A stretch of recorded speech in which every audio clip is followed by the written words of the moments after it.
all she could say is that they hurt me.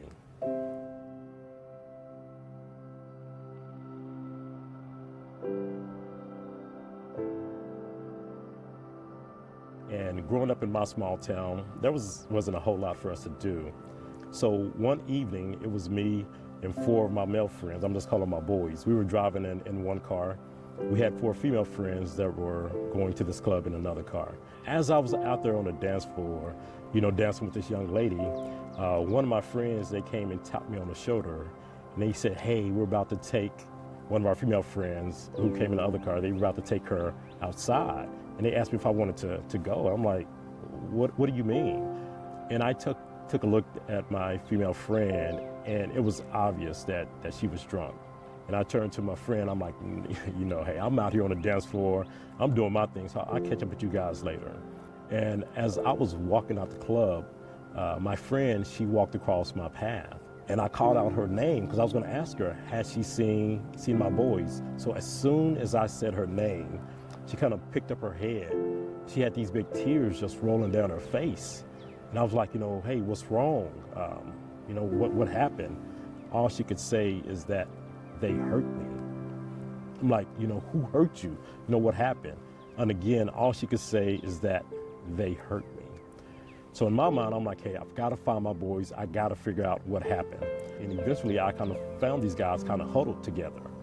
And I walked up there to them like, hey guys, I just saw her and she was crying. You know, what exactly did y'all do? They're like, oh yeah, Alan, you know, we brought her outside and we ended up telling a few jokes and we ended up hurting her feelings. I'm like, come on guys, seriously, what happened? No, that's what happened. Me and my boys, we got in the car and we drove back to our hometown and we all ended up going home that night. Her and her girlfriends, they ended up going home and they ended up going to the police station. The next morning, the truth came out of what really happened that night. That night, my 4 friends took her outside and they each took turns having sex with her while she was drunk. But it didn't stop there. That night, they not only had sex with her, but they used objects that you would use for your car, and they used those objects to sexually assault her. And they ended up hurting her really bad. When I was out there on the dance floor, and they tapped me on the shoulder and they said they were going to take her outside, I could have did something as simple as say, hey, come on now, she's drunk. I could have said something so simple, and it could have stopped my boys from making a stupid decision, and it could have stopped my friend from going through a lifetime of pain. At the time that they tapped me on the shoulder, I didn't know that they were going to do something as stupid and as horrible as what they did, but I did know that their intentions were not good. And all I had to do was just say something. Just that small thing could have stopped that bad situation from ever happening. And I always told myself, because that's something that I've always had to live with, I said if I'm ever in a position to make a difference, ever in a position to do something, that's what I would do. And I got the opportunity serving in the military.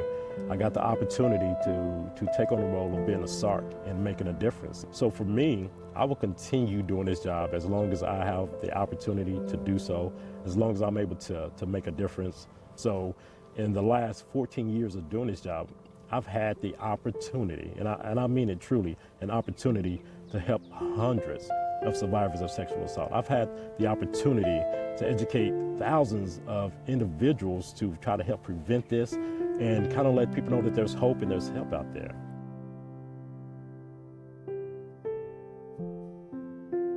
I'm sorry, but you've inspired me to do better and to do my part and to help others. So.